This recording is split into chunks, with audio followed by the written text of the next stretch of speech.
Welcome to The Dreamboat. This is where we explore everything to do with dreams. We are sponsored by the DRI Centre for Dream Studies, and you can find out more about our work in the show notes. You can join us here every fortnight or at one of our dream courses, workshops, or retreats. Thank you for coming on board. So, what happens when one of your ancestors turns up in your dreams? What does it mean if your grandmother or your grandfather or your parents, should they be dead, what happens when they start hanging around in the corner of your dreams? Should you engage with them? Or what? My guest today is celebrated dreamer, teacher and psychotherapist from the US, Marta Aarli. Marta has been involved in the dream world for, 30 years, not only working with people personally, but offering retreats, group sessions, and hosting workshops at conferences. She's on the board of directors for the International Association for the Study of Dreams, the IASD, and has been fascinated by the concept of ancestral dreaming for a long time, I know that. And she's just releasing a book called Dreaming in the Night Forest, Pathways to Personal, Collective and Ancestral Healing. Marta, welcome. Lovely to see you. Thank you so much, Laura. Thank you for inviting me. Oh, it's a pleasure. And I love the title of your book, Dreaming in the Night Forest. Yeah, tell me a little bit more about that. Why that title? Yeah, I think of the forest as a mysterious place that's full of life and full of beings that we don't know.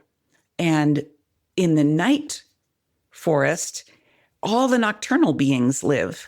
And so when we fall asleep, we go into this realm of beings who we don't normally meet during the day. And they may talk to us, or they may bring us into a place, or we may follow them down into a hole, or they might fly up into the trees. So it's this beautiful image and metaphor for all of the unknown realms that we enter that are mysterious and dark and maybe a little bit scary, sometimes dangerous. So we also have to be careful and take care. But there are lots of new things we can meet and new beings we can get to know there. Yes. The notion of ancestral dreaming is beautiful. I've come in touch with it a lot through the First Nation work in Canada and obviously Indigenous work elsewhere. But we forget that it applies to all of us. Do you find that it's not always just about Granny and Grandpa turning up? What else is happening, would you say? Yes, I think that often our blood human ancestors do show up, and those are the most obvious to identify and work with. So that's one level of blood ancestors. But if we look from an animist perspective, which is really how I see things, with the land being alive and all of the animals and plant beings and even the elements, the rivers, the rocks, the sky, the stars, these are all beings that we can communicate with us, that we can communicate with. And so when they appear in our dreams, they might not speak in words. They probably won't. But we can still open up a dialogue because as humans, we communicate also in images, in movement, in the feelings that are evoked when we're in contact with something or someone. So we can communicate on that level. Say if we're in the presence of this powerful river with the moon reflecting on it, we can open up to have a sensation, to have verbal or nonverbal communication with the moon. Is the moon saying something to me? Is the river moving me in some way that brings up emotions for me or evokes a story? So in this way, we can see the land and all the natural elements as our ancestors. Another way I look at them is these are the ancient ones who have made up our planet since the very beginning of the existence of our Earth. And then we came along billions of years later. So these are our land ancestors. We also have homeland. We may have land or a country or a territory where our ancestors, our human ancestors, lived for many years. So that land may speak to us in particular. And I think, as an American, those of us who are descendants of settlers and colonizers, to speak plainly, we were taken away from ancestral lands. Our ancestors took away the lands of those who had been here. And so there's a very deep, complex history around land. And so I have land ancestors in Europe, Eastern and Northern Europe. And I also live on this land and sometimes dream into the beings who lived here long before my blood ancestors did. So now our stories start to really mix together and we're tapping into the collective. So now we're talking collective ancestors. Maybe we dream about the people who lived here before our human ancestors came, or the animals who live here as well. Yes, exactly. I mean, you put that so beautifully. And I know that in your book, you often use examples from your own life. What would you use to illustrate what you've just said of your own story? Well, I'll tell you a very short dream that I had at one of our IASD conferences where I was about to present on ancestral dreaming. And the night before I was to present, I said to my ancestors, if there's anything you want to add to my presentation, let me know in my dreams because I'll include it. So in the morning, I woke up with just this very short fragment of a dream where I was looking at the classified ads in the newspaper, which some people might not remember what a paper newspaper is, Yeah. but it's all just writing, printing in little columns. And one word stands out and it says in bold, AARLI. It's not capitalized. And that's my last name, Aarli.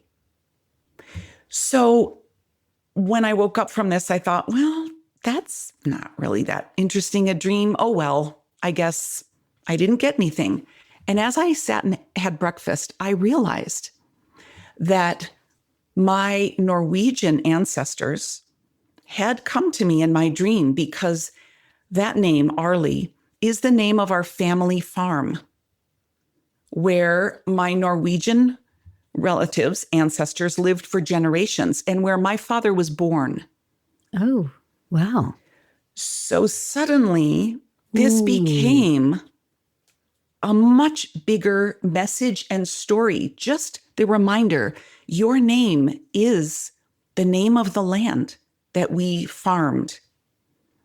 So then that brought me to, okay, I had included a dream from my mother's lineage in my presentation, and I had not included one from my father's lineage. And I feel like they were coming to say, hey, hang on a minute.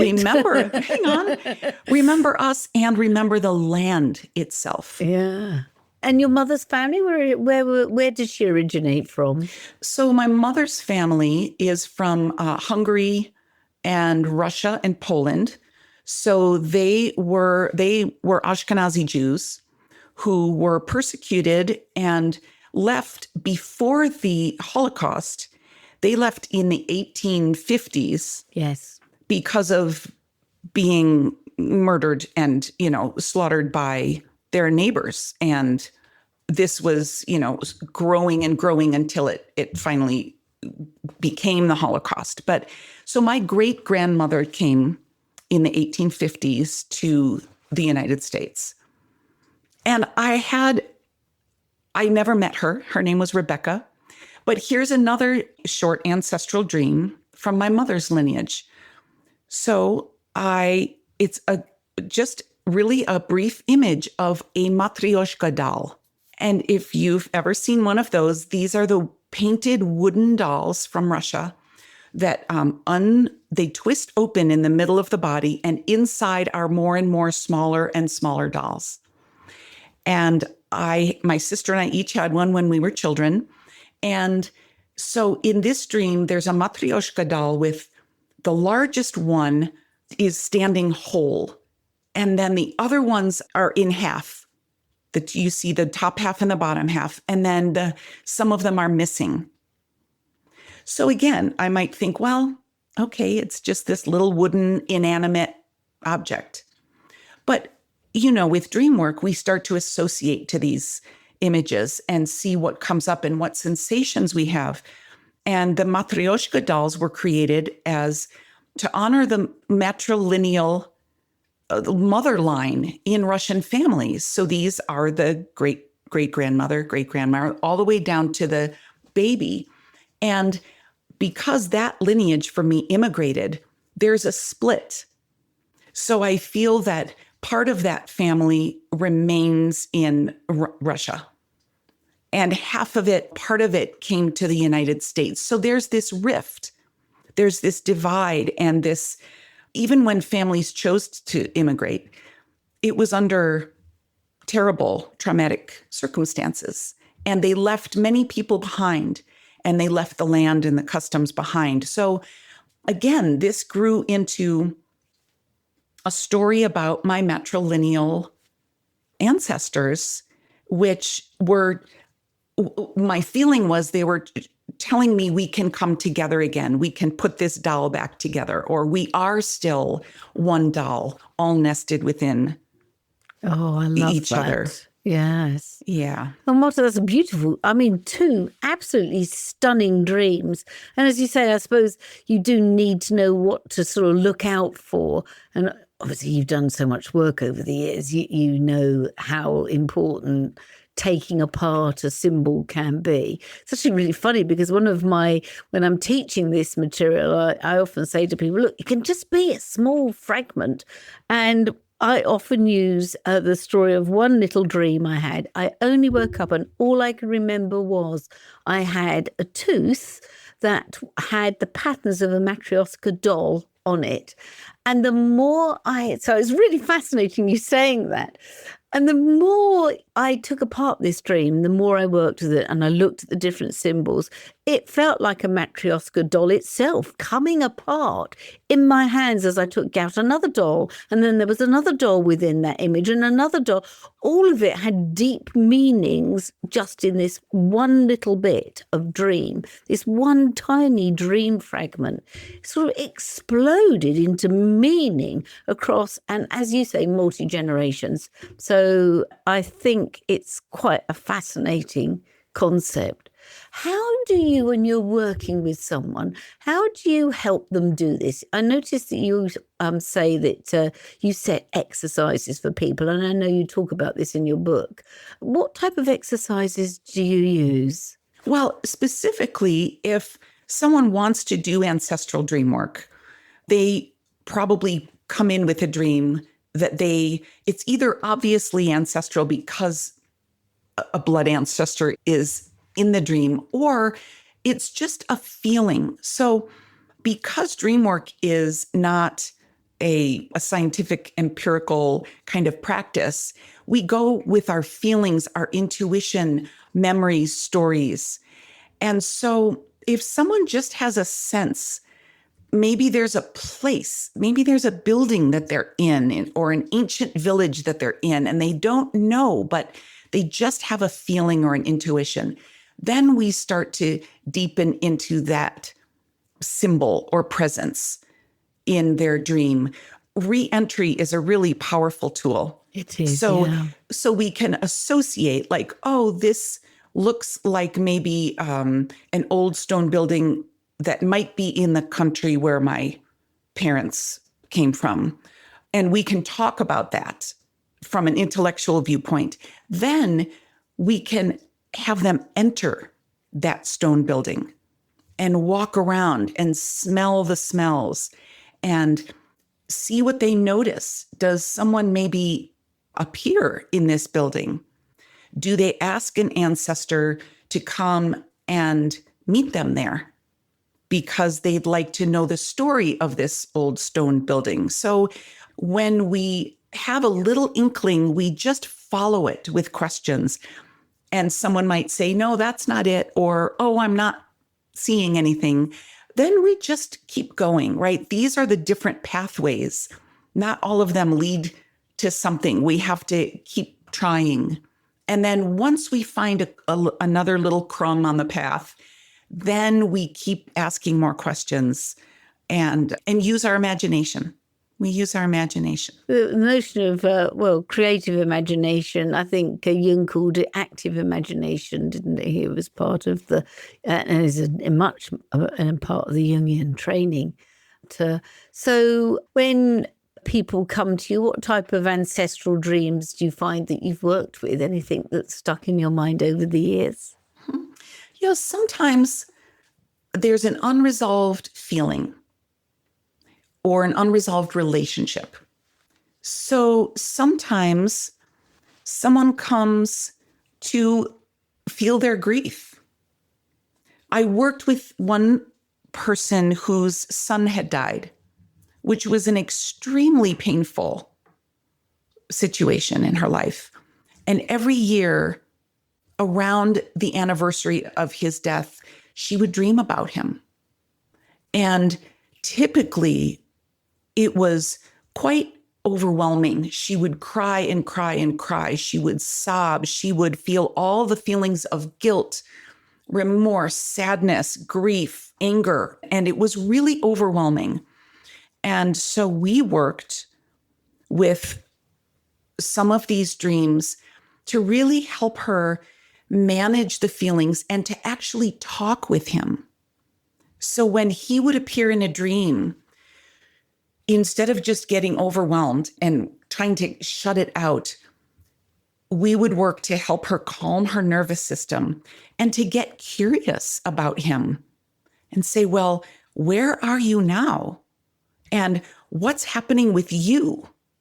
And do you want to say something to me? Because she was so overwhelmed with grief, she wasn't listening to him or letting the relationship update to the present. So she was still in her grief from years ago. But in the spirit realm, our ancestors change, grow, resolve, let go of old feelings, let go of grudges sometimes, not always. But when we open up to a new relationship with someone in the ancestor realm, things can change. We don't stay stuck in the old feelings. Yeah, the old dynamic or family, or the old family dynamic that you might not have known that great-grandparent or whatever, but you've inherited the family dynamic that's been fed to you by parents, grandparents or whatever. Right. And that grandparent might have been very mean or abusive. And of course, we want to have protection when we do dream work like this. But that grandparent might also have become a much more kind, gentle, loving person and now wants to give a gift or guidance in a dream. So then we need to discern, is this a safe, well, loving ancestor or not? The Dreamboat is a project of the DRI Center for Dream Studies. If you're the kind of person who is fascinated by the mystery of dreams and you want to learn more about the transformational power of dream work, check out our workshops, lectures, retreats, and training courses at driccpe.org.uk. Also on the website, you can support the podcast and all of DRI's work by becoming a member for just over £30 a year. That gets you discounts and first access for our ticketed events, as well as access to videos and extra material online. That's driccpe.org.uk, and you can find the link in the show notes. Now back to the podcast. It's a very good question, actually, because unless we openly identify this as being a nightmare, we're in danger, if it's a relative that we know, of assuming that they've come with good intent. But you're quite right. There are some relatives who were not very nice when they were alive and might not be so nice in our dream life. I don't know. What do you make of that, Marta? Mm-hmm. Yeah, I think in particular, if we already know, okay, this is a nightmare, this ancestor is showing up in a very aggressive or threatening way, or if we're just not sure, then part of the work before we re-enter a dream like this is to bring in protection. So we can put on our own protection and go in by ourselves. This might be a shield or maybe some kind of energetic protection. Or I like even better to bring someone with us. Oh, I like that. Oh, very nice. Yeah. I mean, this is our imagination. So we might bring in a human who we know, who is absolutely one of our allies and protectors. We might bring in an animal ally who is quite fierce, like our faithful dog. We might bring in an imaginary or an archetypal protector, maybe someone wearing armor or having a weapon who just stands next to us, who helps us feel like, okay, I'm safer when I come in with someone like this. Then we can open up a conversation. And when I do dream work with someone, I'm also there with them in the reentry. So I am going to be talking with them. I'm there too. If they start to feel nervous and they tell me, or they're feeling scared, I'll say, okay, I'm here with you. What do you want to do? Do you want to step back? Do you want to have your protector step in between you? Do you want to close this scene? So I'm also there as an ally to help create safety. And then it's always up to the dreamer what they want to do next. They might open that conversation and it might go very differently than it did in waking life.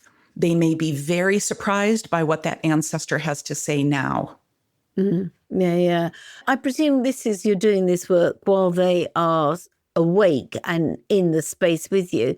But are you expecting people to learn how to lucid dream if they go in and try and do this in their dream life? What's the expectation around that? I work from the waking state, right? Yeah. And we go into this sort of halfway, we get very relaxed. We tune into our breathing and our bodies. We close our eyes. We invite the visual and sensory imagination, and we bring in our allies. So we go into a dreamlike state.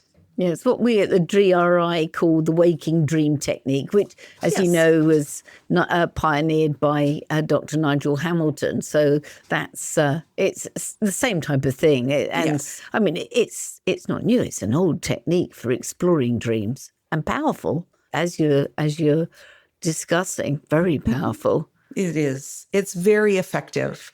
And for some clients, it's like actually physically going back into the dream, because you're almost, I know I always use this as my sort of touch point, but, again, it's those changing the radio dial of consciousness. You're not asleep and you're not in the dream state, but in that waking dream state, you are not it's not the same as being fully awake. You've stepped into an imaginary realm, as you say, of some kind. And it's a very powerful place to be, particularly if you're with a guide like you.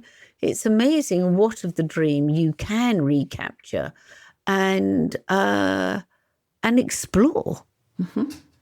Yeah. And as a child, I had a lot of nightmares, which was the beginning of my interest in dreams. I was just sort of captured, quite literally, by the dream world. And it was my fear that it inspired me to learn more about why that was happening and what dreams were. So I also love working with dreams or nightmares where we're a child, or maybe there's a child in the dream, because this can help us heal our own childhood wounds or our ancestors' childhood wounds. Again, we may not know their story, but we now, as the dreamer, if we're an adult now, I work primarily with adults. If we dream of a child, we can be their protector when we re-enter, because they're the child, they're very scared or vulnerable, and we can be the one to go in and say, I'm here with you now. Let's go in together.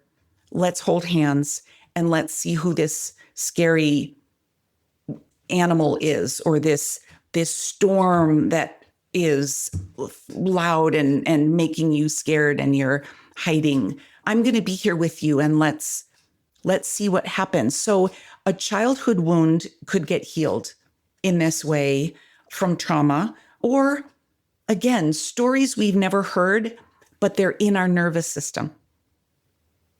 So we wake up from a nightmare and we are in a full-on trauma response, right? Heart pounding, we're hot, we're sweaty, we're really activated.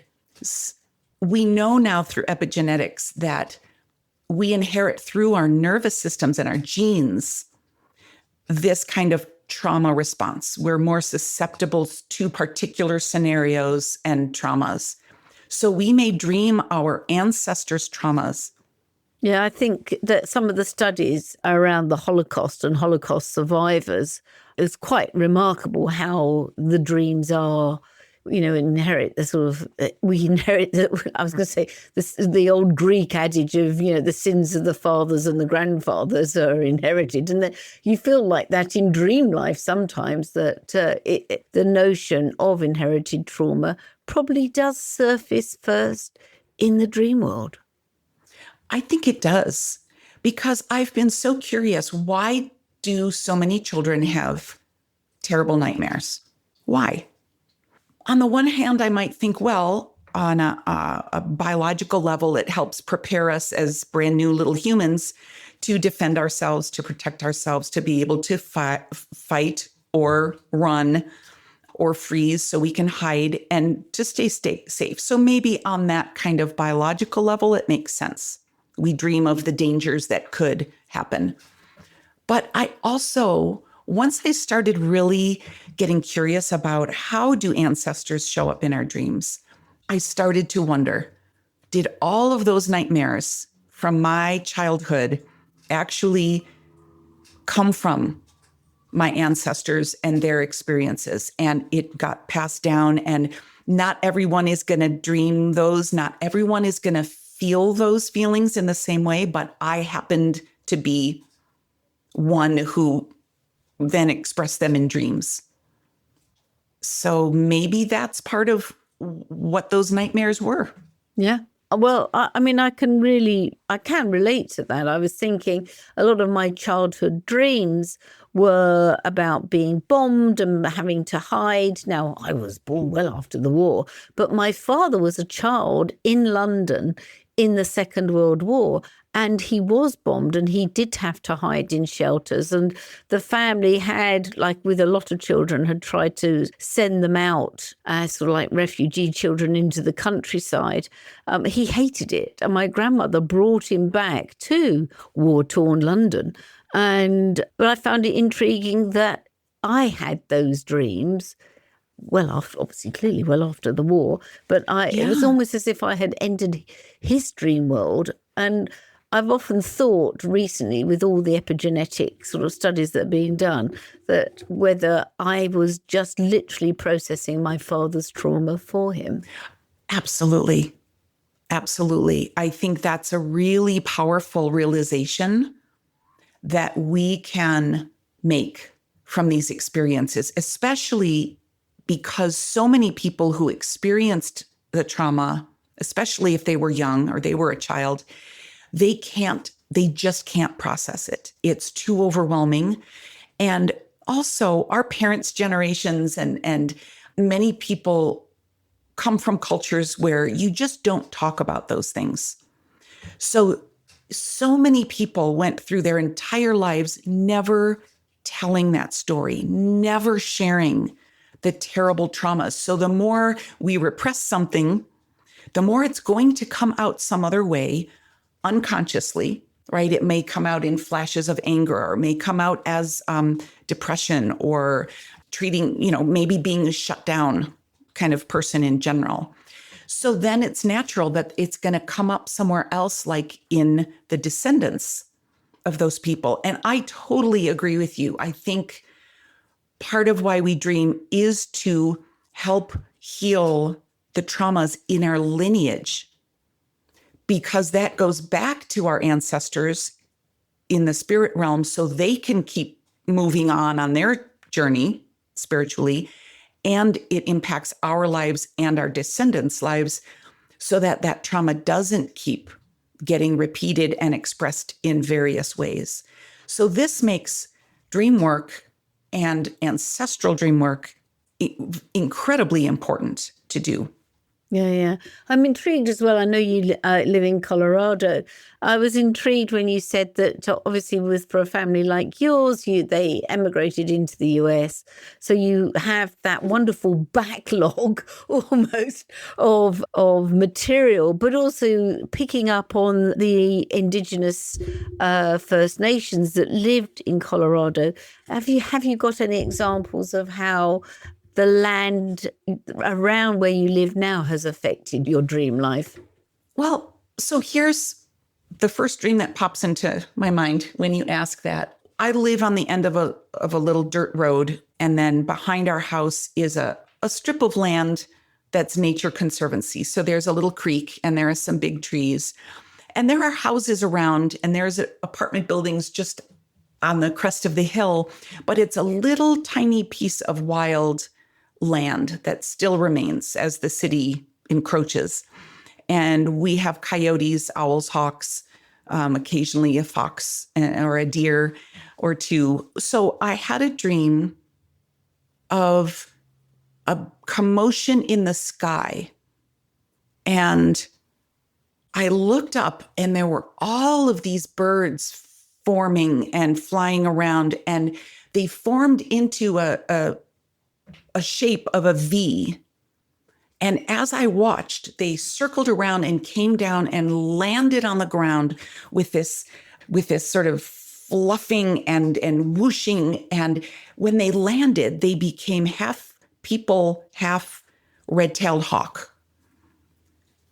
And there were 22 of them standing, and they all had some kind of auburn red color in their hair or their clothing or their big skirts. And everyone they were hawk people. And as I looked at them, I realized this is a royal family. It felt like a king, queen, page, sage, healer, storyteller, bard, and all of this sort of court. And I called this dream the Court of the Red-Tailed Hawk. Oh, what a lovely title for a dream. And so this felt like, okay, this goes back to when people did feel a connection to often a particular animal, or they had a clan, an affinity with a particular animal who they then lived with and represented their whole life. And they brought that energy of that animal into their community. So I don't know literally of a story about people who lived in that way on this land, but as a collective ancestral dream, I feel like this brought me back to a time when we did live in close relationship with the animals, and we did have a sense of morphing with them. We weren't separate from nature. We were one with nature. We were hawk people. We respected and took care of them as our ancestors. So here are our animal ancestors who we revere, we take care of them, we protect the land that they live on. We don't exploit them or the land. Oh, lovely. Absolutely lovely. I like also how you've sort of taken it apart and explained it, beautiful. And I think wherever we are in the world, people have come and gone, We look here in the UK and there's obviously the old Britons as tribes, but we've had people from different cultures coming and going and coming and going, from year dot, and things don't change. And it's interesting how, the ancient cultures that might be here are surfacing perhaps in dreams within the UK. And for, listeners, wherever you are in the world, the same thing will apply. And it's nice to be able to discern the difference and start becoming aware that it's almost shamanic, isn't it? That, shamans like to sort of touch into ancestral dreaming and like us to pay attention to the earth and the elements and the wildlife around us. When it surfaces in our dreams, it is not by chance. Something is trying to come through. Absolutely. Yeah. These animals and plants have messages for us, and they come to take care of us, and they ask us to take care of them. Robin Wall Kimmerer is an amazing author. She's Anishinaabe Nation tribe member here in the US and also a botanist. And she talks about reciprocity. And I love looking at that in dreams as well. She doesn't apply it to dreams directly, but from her native, way of living, the land takes care of us and we take care of the land.